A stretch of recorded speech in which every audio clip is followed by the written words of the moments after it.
చెప్పరా వంశీ. షిన్ను, ట్రేడింగ్లో ఇన్వెస్ట్ చేద్దాం అనుకుంటున్నాను రా, ఏమైనా హెల్ప్ చేయగలవా? ఆక్టాఫెక్స్ వాళ్ళు కాపీ ట్రేడింగ్ యాప్ ట్రై చేయి. వాళ్ళకి రీసెంట్ గా బెస్ట్ 4x బ్రోకర్ అవార్డు కూడా వచ్చింది. చూడు, professional 4x traders profit results base చేసుకొని చూస్ చేసుకో. స్టార్ట్ కాపీయింగ్ క్లిక్ చేయి అంతే. యాప్ క్లోజ్ చేసి మిగతాదంతా ఎక్స్పర్ట్స్ వదిలేస్తే చాలు. వాళ్ళు ఎంత బాగా ట్రేడ్ చేస్తే అంత లాభం. ఎలా డౌన్లోడ్ చేయాలరా? డిస్క్రిప్షన్లో లింక్ ఉంది, డౌన్లోడ్ చేసుకో. ఇంకా లింక్తో 50% బోనస్ కూడా వస్తుంది. స్టార్ట్ చేద్దాం.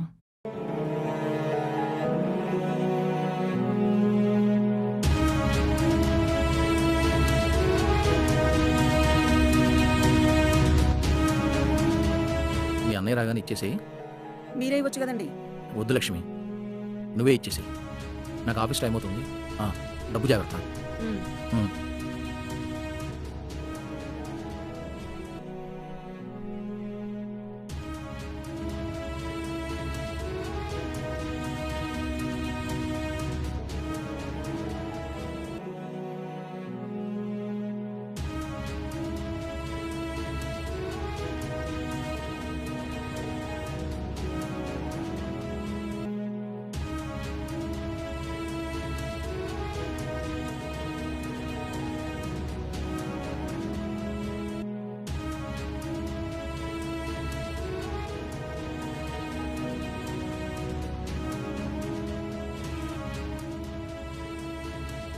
ఏంటి ఫేక్ పెట్టావా?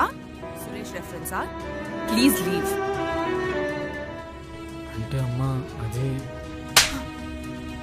20,000 ఏమైనా? ఏమండి మీరు ఆగండి. 20,000 ఏం చేసావురా? నాన్న వద్దు నాన్న.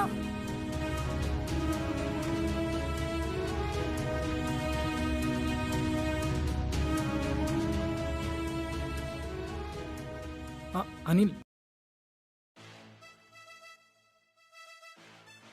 100 సునామీలు వచ్చి ఈ ప్రపంచం మునిగిపోతే, ఏదో ప్రళయం వచ్చి అంతా నాశనం అయిపోతే, మానవ జాతి మొత్తం చనిపోయి కొంతమందే మిగిలితే,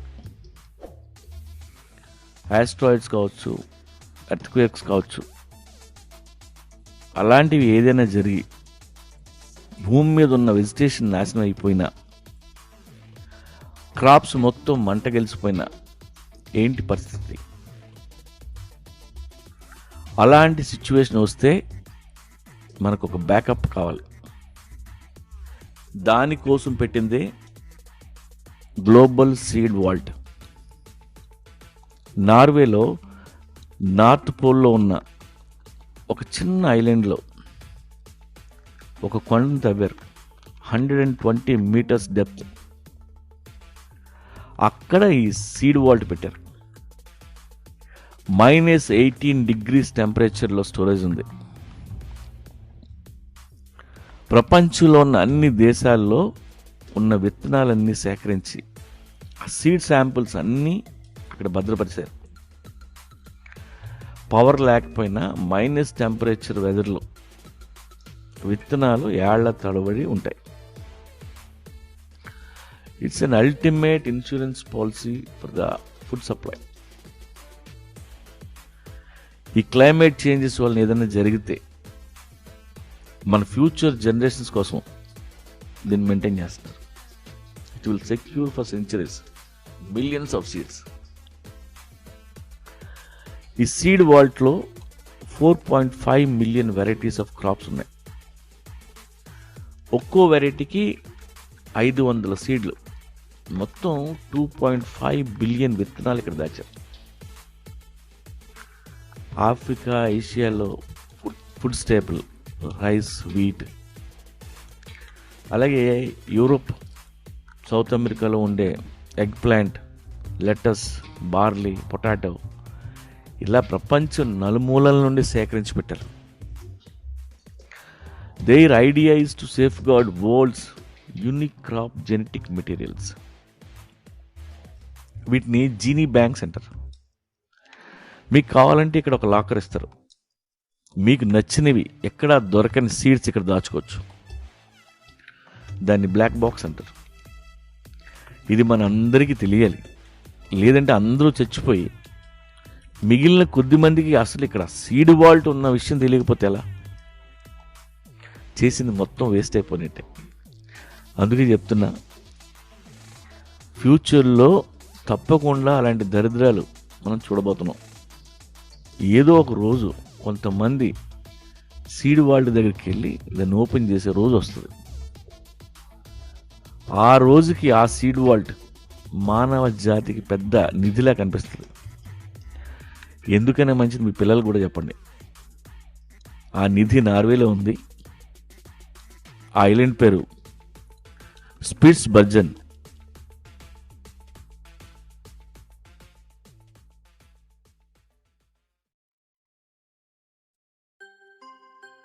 ప్రపంచంలో అన్ని కల్చర్స్లో నేచర్ని ప్రేమించే కల్చర్ మందే. మనం నేచర్ని ప్రేమిస్తాం, నేచర్ని పూజిస్తాం, నేచర్లోనే దేవుని చూస్తాం. అగ్నిదేవుడు, వాయుదేవుడు, వరుణదేవుడు వీళ్ళే మన దేవుళ్ళు. మన చుట్టూ ఉన్న అన్ని రకాల జంతువుల్ని ఏదో ఒక దేవుడి వాహనంగా చూసాం. ఆవు లాంటి డొమెస్టికేటెడ్ యానిమల్స్ని కూడా దైవంగా భావిస్తాం. ఏనుగులో వినాయకుని చూస్తాం, పూజలు చేస్తాం. ఫారెస్ట్లో పిక్నిక్లు పెట్టుకుంటాం, వనభోజనాలు. ఇంటి ముందు ముగ్గేస్తాం, అది బియ్య పొడితో కలిపేస్తాం, ఎందుకంటే చీమలకి ఆహారంగా పనికొస్తాయని. చనిపోతే పిండాలు పెడుతూ కాకుల కోసం ఎదురు చూస్తాం. దశ అవతారాల్లో కూడా జంతువులను చూసాం. మత్స్య అవతారం, కూర్మ అవతారం, నృసింహ అవతారం, వరాహ అవతారం. అలాగే చెట్లకి మొక్కుతాం. ప్రతి ఊళ్ళో ఉన్న అమ్మోర్లందరూ చెట్లే. చల్లని నీడనిచ్చి ఆ చెట్టు కింద పండగ చేసుకుంటాం. పాములకు మొక్కుతాం, నాగుల చవితి చేస్తాం. సృష్టికి మూలంగా భావిస్తూ లింగానికి పూజ చేస్తాం. సీజన్స్కి వాల్యూ ఇస్తాం. వాటి ప్రకారమే మన పండగలు చేసుకుంటాం. అలాగే ప్రతి నదిని గౌరవిస్తాం. అన్ని నదులకి దేవత పేర్లే పెట్టుకున్నాం. పూజలు చేస్తూ గంగలో ములుగుతాం. ఇలా నేచర్ని ప్రేమిస్తూ నేచర్ని పూజించే కల్చర్ ప్రపంచంలో ఎక్కడా లేదు. కానీ మనం చెప్పేది ఒకటి, చేసేది ఒకటి. ఆవుని పూజిస్తాం, కానీ అదే ఆవుని 4 రోజుల తర్వాత నరికేస్తాం. హైయెస్ట్ బీఫ్ ఎక్స్పోర్ట్ ఇండియా నుండి జరుగుతుంది. ఏనుగుని పూజిస్తాం, కానీ దంతాలు ఉన్న ఏ ఏనుగుని ప్రాణాలతో వదలలేదు. లెక్కల ప్రకారం 30,000 ఏనుగులు చంపేశాం.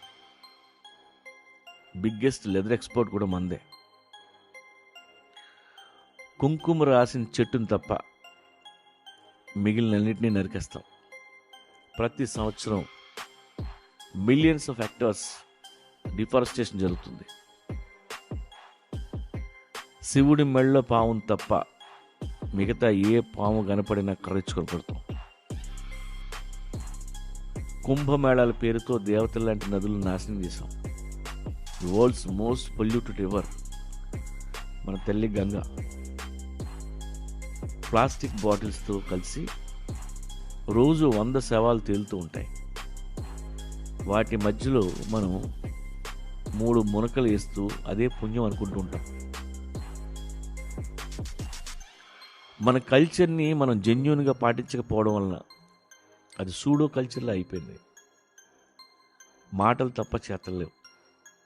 నిజానికి అవతార్ సినిమాలో లాగా ఆ పెద్ద చెట్టు నీడలో వాళ్ళ బతికే గ్రేట్ కల్చర్ మంది. పక్షులతో జంతువులతో కలిసి బతికేవాళ్ళు. ఎప్పటికైనా దాన్ని అర్థం చేసుకుంటే మంచి రోజులు వస్తాయి. నేచర్తో అగ్రిమెంట్ సైన్ చేసి ఇక్కడికి వచ్చాం. ఆ అగ్రిమెంట్ మర్చిపోతే ఎలా?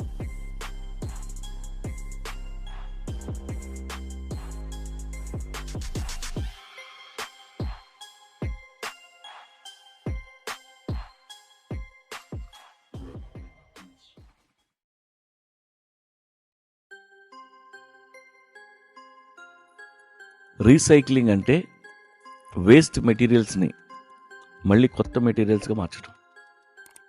Paper, cardboard, glass bottles, plastic products, metal containers etcetera.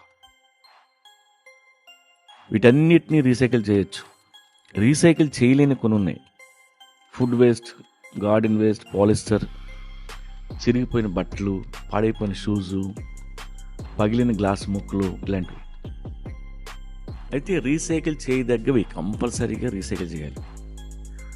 దానివల్ల మైనింగ్, క్వారింగ్ తగ్గుద్ది. మనకి పూర్వం నుండి రీసైక్లింగ్ అలవాటు ఉంది. పల్లెటూళ్ళలో ఫుడ్ వేస్ట్, పేడ, చెత్త ఇలాంటివన్నీ పెంటగా పోసి అది కొళ్ళగానే పొలానికి వాడతాం. అయితే ప్లాస్టిక్, గ్లాస్ బాటిల్స్ వచ్చిన దగ్గర నుండి అన్నీ కలిసిపోయి రీసైక్లింగ్ చేయలేకపోతున్నాం.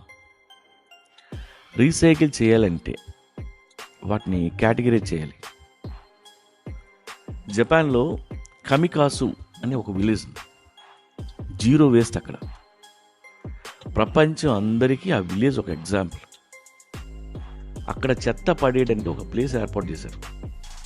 అక్కడికి వెళ్ళి ట్రాష్ బ్యాగ్లో ఉన్న చెత్తని దేనికి దానికి సెపరేట్గా అక్కడ ఉన్న బుట్టల్లో వేయాలి. 45 టైప్స్ ఆఫ్ బాక్సెస్ పెట్టారు. విలేజ్లో ప్రతి ఒక్కరూ ఓపిక్గా అన్నిటినీ సెపరేట్ చేసి వెళ్ళిపోతారు. ఇలా చేయడం వలన వాళ్ళకి రీసైక్లింగ్ ఈజీ అయిపోయింది.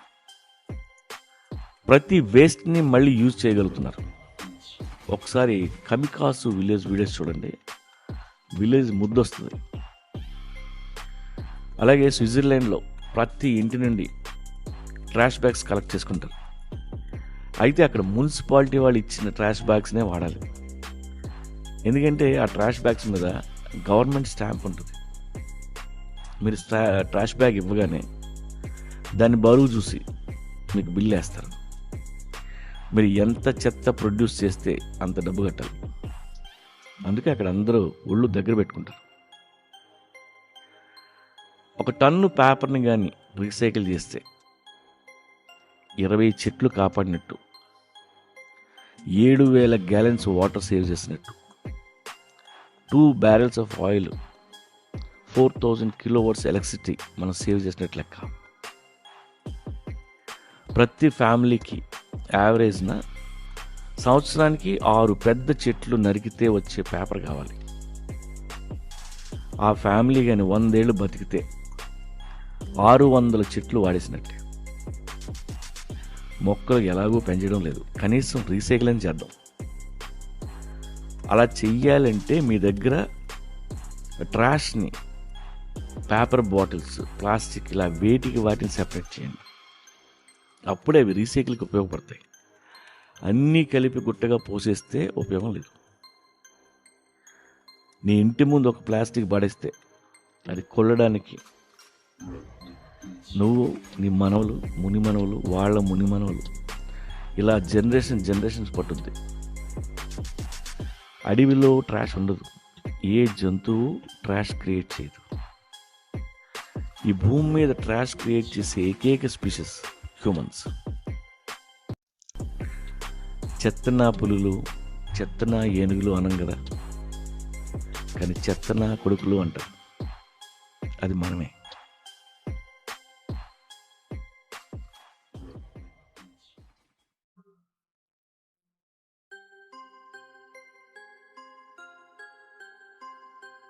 దారిలో మీకు చిన్న కుక్క పిల్ల కనబడుతుంది. మిమ్మల్ని చూడగానే తోక ఊపుతూ దగ్గరికి వస్తుంది. దానికి మీరెవరో తెలియదు, అయినా సరే నవ్వుతూ మీ చుట్టూ తిరుగుతుంది. కాసేపు దాంతో ఆడుకొని వెళ్ళిపోతారు.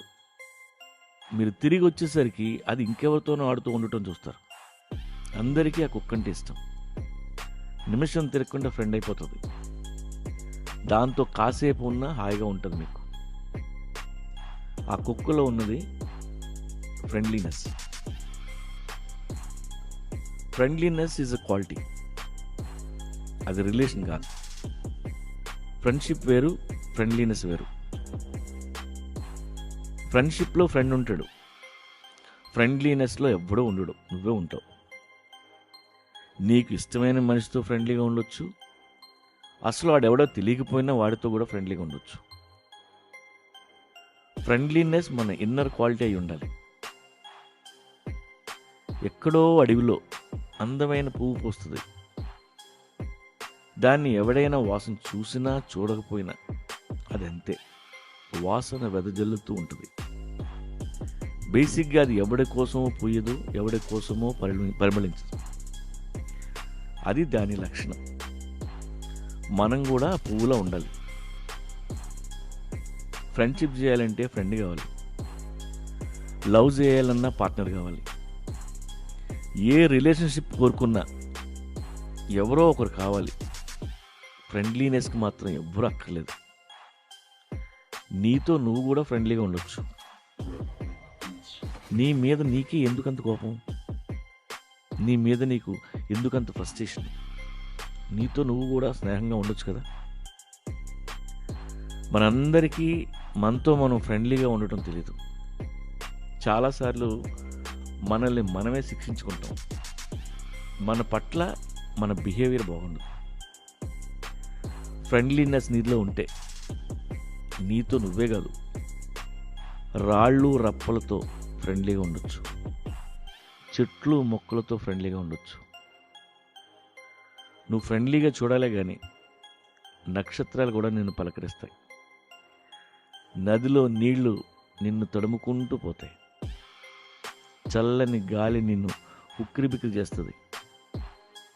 ఫ్రెండ్లీనెస్ అనేది సాధు లక్షణం. ఇలాంటి క్వాలిటీ నీలో ఉంటే యూఆర్ ఎ సాధు, యూఆర్ ఎ సెయింట్. ఈ ఒక్క లక్షణం చాలా ఈజీగా అలవాటు చేసుకోవచ్చు. దానివల్ల జీవితం ఆనందంగా ఉంటుంది. అయితే ఇలాంటి క్వాలిటీ మీరు అచీవ్ చేయాలి అనుకుంటే మీరు ఎవరి మీద డిపెండ్ అయి ఉండకూడదు. మీ పని మీరు చేసుకోవాలి. ఎవరికి బర్డెన్ అవ్వకూడదు. అలా ఉన్నప్పుడే నీతో నువ్వు డ్యాన్స్ చేయగలవు.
చైనీస్ జోడియాక్ ప్రకారం బిడ్డ పుట్టిన గడియ, సంవత్సరం ఈ రెండు కానీ డ్రాగన్ వస్తే వాడు మహర్జాతకుడు అవుతాడని చైనీస్ నమ్ముతారు.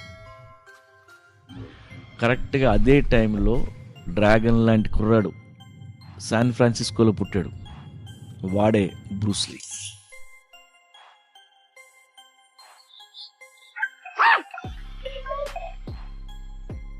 బ్రూస్ అనే పేరు అక్కడ నర్స్ పెట్టింది. పేరెంట్స్ ఇద్దరు ఓపెరా సింగర్స్. ఆ తర్వాత వాళ్ళు హాంకాంగ్ షిఫ్ట్ అయ్యారు. 13 ఏళ్ల వయసులో బ్రూస్లీ చైల్డ్ ఆర్టిస్ట్గా 20 సినిమాల్లో యాక్ట్ చేశాడు.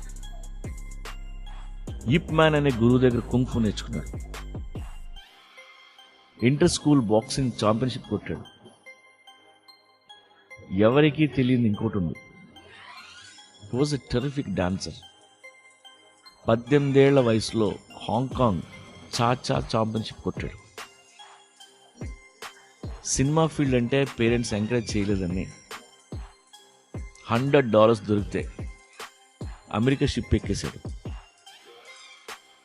సియాటిల్లో అందరికీ కుంఫు నేర్పిస్తూ ఆ వచ్చిన డబ్బుతో ఫిలాసఫీ చదువుకున్నాడు. అయితే నాన్ చైనీస్కి కుంఫు నేర్పిస్తావా అని చెప్పి కొంతమంది చైనీస్ ఫైటర్స్ బ్రూస్లీని కొట్టడానికి వచ్చారు. మీ చేతుల్లో ఓడిపోతే మళ్ళీ నేను కుంఫు టచ్ చేయను అని ఛాలెంజ్ చేసి ఆన్ ద స్పాట్ ఆ గ్యాంగ్ అందరినీ సెకండ్స్లో మట్టి కల్పించాడు. ఆ తర్వాత విత్ హిజ్ ఓన్ ఫిలాసఫీ ఒక మార్షల్ ఆర్ట్ కనిపెట్టాడు. అదే జీత్ కొండు. ఇంటర్నేషనల్ కరాటే టోర్నమెంట్స్లో డెమాన్స్ట్రేషన్ ఇచ్చాడు.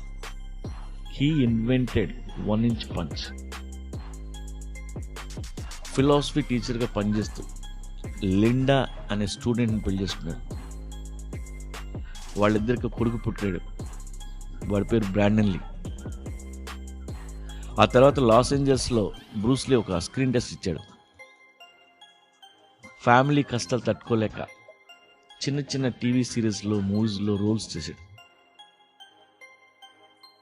తర్వాత 5 ఏళ్ల కొడుకుని భార్యని తీసుకొని హాంకాంగ్ వెళ్ళి ఒక ప్రొడ్యూసర్ని కలిసి అతని ద్వారా గోల్డెన్ హార్వెస్ట్ కంపెనీ కోసం ఒక సినిమా తీశాడు.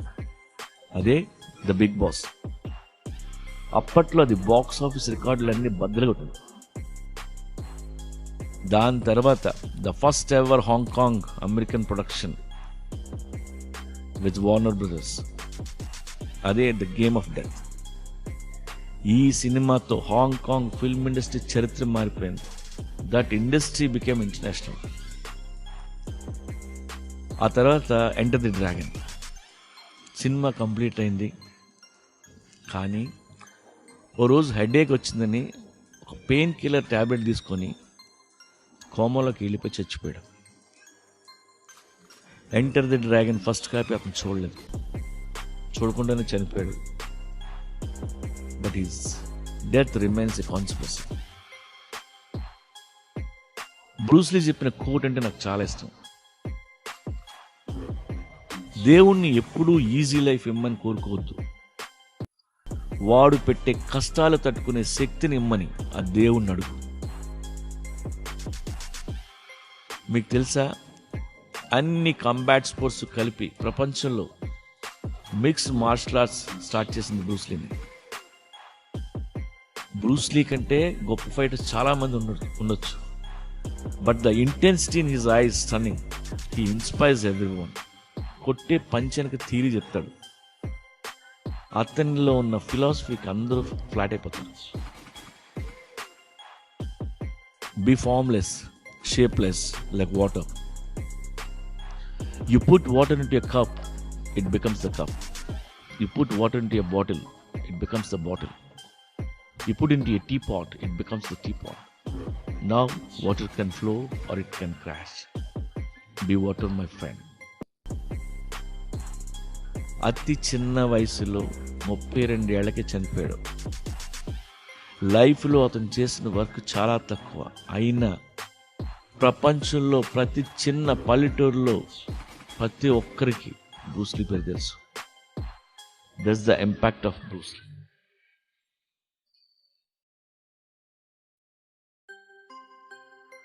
ఒకప్పుడు మనం సముద్రంలో బతికేవాళ్ళం. ఉభయచరంగా మారి భూమి మీద పాకుతూ మెల్లిగా మనిషి అయిపోయాం. అలా సముద్రానికి సాల్ట్కి దూరం అయిపోయాం. అందుకే మనకి సాల్ట్ క్రేవింగ్ ఎక్కువగా ఉంటుంది. సాల్ట్ వలన మన సెల్స్ ఫంక్షన్ అవుతాయి. అలాగే సింపుల్ కార్బోహైడ్రేట్స్ అంటే షుగర్ లాంటివి అవసరం. ఫ్యాట్ కూడా మన బాడీకి అవసరం. ఈ సాల్ట్, షుగరు, ఫ్యాట్ తిన్నప్పుడు టేస్టీగా ఎందుకు ఉంటాయంటే అవి రుచికరంగా అనిపించేట్టుగా మన బ్రెయిన్ డిజైన్ చేయబడింది. అందుకే మళ్ళీ మళ్ళీ తింటాం. రోజు వేటాడడం కష్టం కాబట్టి అగ్రికల్చర్ మొదలెట్టాం. మిల్క్, మీట్ కోసం యానిమల్స్ని డొమెస్టికేట్ చేసాం. ఆ తర్వాత ఫుడ్ స్టోరేజ్ కోసం ప్రాసెస్డ్ ఫుడ్ మొదలెట్టాం. చేపలు, మీట్, వెజిటబుల్స్ ఎండబెట్టడం. వీటికి సాల్ట్, ఆయిల్ యాడ్ చేస్తే బ్యాక్టీరియా రాదు అని కనిపెట్టి పచ్చడి మొదలెట్టాం. ఆ తర్వాత ఫ్రై చేయడం, చెగోడీలు, పకోడీలు, అప్పడాలు ఎక్సెట్రా. అలాగే స్వీట్స్, జామ్స్ తయారు చేసాం. సీడ్స్ని పౌడర్ చేసి మైదాలా దాచుకోవడం మొదలెట్టాం. అన్నీ ప్రాసెస్డ్. అంటే న్యాచురల్గా ఉన్న ఫుడ్ని మనం అన్యాచురల్గా తయారు చేసాం. అయితే సాల్ట్, షుగర్ ఉండడం వలన ఈ ఫుడ్స్కే ఎక్కువ క్రావబిలిటీ ఉంటుంది. ఇలాంటి ఫుడ్ని మన బాడీ హ్యాండిల్ చేయలేదు. ఎందుకంటే ఇలాంటివి తినడానికి మన బాడీ డిజైన్ చేయబడలేదు. మనం సడన్గా ఫుడ్ని మార్చేసాం, కానీ ఫిజియాలజీ మారలేదు. అందుకే ఇలాంటివి తిన్నప్పుడు మన బాడీ అది ఫుడ్ అనుకోదు, వేరే ఏదో సబ్స్టాన్స్ వచ్చింది అయినా ట్రై చేద్దాంలే అనుకుంటుంది. 2 లక్షల సంవత్సరాలుగా మన బాడీకి చెరుగ్గడ తినడమే తెలుసు. 6 అడుగులు చెరుగ్గడ తింటే 2 స్పూన్లు షుగర్ వస్తుందని బాడీకి తెలుసు. మనం సడన్గా షుగర్ ఫ్యాక్టరీ పెట్టి 2 స్పూన్స్ షుగర్ ఒకేసారి కాఫీలో వేస్తాం, బాడీ కంగారు పడుతుంది. సన్ఫ్లవర్ ఆయిల్ 4 స్పూన్లు వేస్తే బాడీకి టెన్షన్. ఎందుకంటే మనం సీడ్స్ నుండి ఆయిల్ ఎక్స్ట్రాక్ట్ చేస్తున్నాం అన్న విషయం దానికి తెలియదు. ఫ్యాక్టరీలు పెట్టాం అన్న విషయం బాడీకి తెలియదు. దానికి ఏం తెలుసు పాపం, ఇది న్యాచురల్ ఫుడ్ కాదు అనుకుంటుంది. పొటాటో చిప్స్ తిన్నా అంతే, దానికి అర్థం కాకపోయినా ఏదో ట్రై చేస్తుంది పాపం. ఇలా బాడీని కన్ఫ్యూజ్ చేసే ఫుడ్స్ ఎక్కువ కనిపెడుతున్నాం మనం. వీటి వల్లనే diabetes, metabolic syndrome, hyper tension పెరిగిపోయాయి. అందుకే ప్యాకెట్స్, టిన్స్లో ఉన్న ప్రాసెస్డ్ ఫుడ్ ఎంత తక్కువ తింటే అంత మంచిది. సింపుల్ రూల్ ఏంటంటే త్వరగా పాడైపోయే ఫుడ్ మంచి ఫుడ్. ఫ్రిడ్జ్లో పెట్టకపోతే ఇది పాడైపోద్ది అనుకుంటే అది మంచి ఫుడ్. ఇది బయట ఉన్నా పాడవదు అంటే అది చెడ్డది. పాడవడం అంటే బ్యాక్టీరియా తినడం మొదలుపెట్టిందని అర్థం.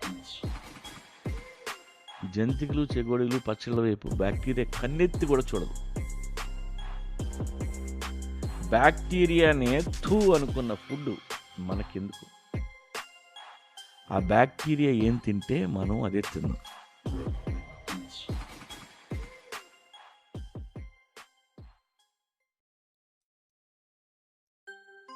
టాంబాయ్ అంటే అమ్మాయి అయినప్పటికీ అబ్బాయిలా బిహేవ్ చేయటం, అబ్బాయిలు చేసే యాక్టివిటీస్ మీద ఇంట్రెస్ట్ చూపించడం. Even they dress up like boys. వాళ్ళలో ఫెమినిటీ లేదని కాదు, ఉంటుంది. బట్ మిగతా అమ్మాయిల్లా ఎక్కువసేపు అద్దం ముందు కూర్చోడాలు, గంటల తరబడి మేకప్లు ఉండవు. డ్రెస్సింగ్ కూడా ఎవరిని అట్రాక్ట్ చేయడం కోసం చేయరు. వాళ్ళకి నచ్చినట్టుగా కంఫర్టబుల్ క్లోత్స్ వేసుకోవడానికి ఇష్టపడతారు. టామ్ బాయ్స్ ఎప్పుడు సిగ్గుపడరు, ధైర్యంగా మాట్లాడతారు. తిట్టాల్సి వస్తే నిర్భయంగా, మనస్ఫూర్తిగా మీకంటే బాగా బూతులు తిట్టగలరు. బేసికల్లీ వీళ్ళు డ్రామా క్వీన్స్ కాదు, ఏది ఉన్నా మొహం మీద. డ్రీమ్స్లో బతకరు, వెరీ ప్రాక్టికల్గా ఉంటారు. రిచ్ గై కోసం ట్రై చేయరు, పార్టీ దొరికితే పెళ్లి చేసుకొని పోదామని చూడరు. అమ్మా నాన్నని ఎలా పెంచాలో ఆలోచిస్తారు, ఏ బిజినెస్ చేద్దామా అని ప్లాన్ చేస్తుంటారు. వాళ్ళు ఎప్పుడు ఫ్యామిలీ కోసం నిలబడతారు. I love Tom boys. వాళ్ళతో ఇంటరాక్ట్ అవ్వడం మగాళ్ళకి చాలా ఈజీ. ఎందుకంటే మగాళ్ళని ఈజీగా అర్థం చేసుకుంటారు. వాళ్ళతోనే ఉంటారు, వాళ్ళతోనే పోటీ పడతారు. సొసైటీని అసలు పట్టించుకోరు. మీ గర్ల్ ఫ్రెండ్ని మీ ఫ్రెండ్స్కి పరిచయం చేయండి. ఆ అమ్మాయి అందరితో మంచిగా ఉండదు, చాలా లెక్కలు ఉంటాయి. ఈ టామ్ బాయ్ ఫ్రెండ్ని అందరికీ ఇంట్రడ్యూస్ చేయండి, 5 నిమిషాల్లో వాళ్ళతో కలిసిపోతుంది. The think like men, the act like men. మిగతా అమ్మాయిల మగాళ్ళని బ్లేమ్ చేస్తూ మాట్లాడరు. కోపం వస్తే ఆన్ ద ఫేస్. వాళ్ళ లోపల చాలా ఫైర్ ఉంటుంది. టెస్టోస్టెరాన్ లెవెల్స్ మగాళ్ళ కంటే ఎక్కువ ఉంటాయి. That's why they run in Olympics, they ride horses, they ride cars and bikes. Big dial watch పెట్టుకుంటారు, షూలేస్ బిగిస్తారు. జిమ్లో డ్రామా క్వీన్స్ లిప్స్టిక్ రాసుకుంటుంటే ఈ టామ్ బాయ్స్ మగాళ్ళతో పోటీగా వర్కౌట్ చేస్తుంటారు. వాళ్లతో మగాళ్ళు మిస్బిహేవ్ చేయలేరు, చెయ్యనివ్వరు.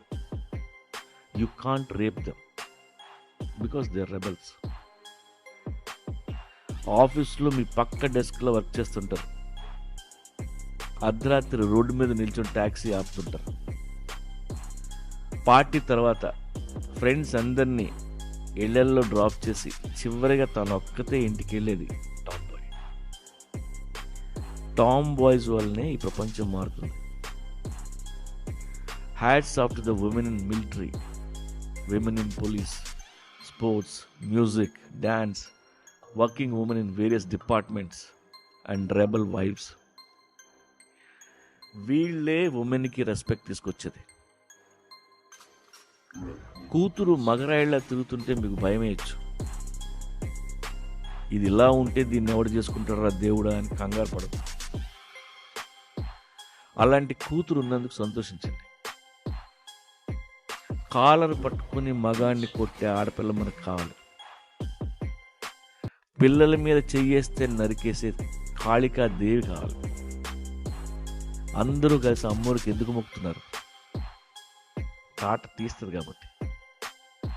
అమ్మోరు ఎప్పుడూ ఏడవదు, భయపడదు, సిగ్గుపడదు. కళ్ళెర్ర చేస్తుంది, గొంతు పట్టేస్తుంది. నూర్ ఇనాయత్ ఖాన్, ఝాన్సీ లక్ష్మీబాయ్, సరస్వతి రాజామణి, ఫూలందేవి, కిరణ్ బేడి, కరణం మల్లీశ్వరి, ఇలాంటి వాళ్ళే మనకు కావాల్సింది. కళ్ళలో కసి, పట్టుదల ఉన్న ఆడాళ్లే నిజమైన అందగత్తెలు. ఫెమినిటీ 4 గోడల మధ్య ఉంటే చాలు, వార్ జోన్లు అవసరం లేదు. Real women always a Tom bye.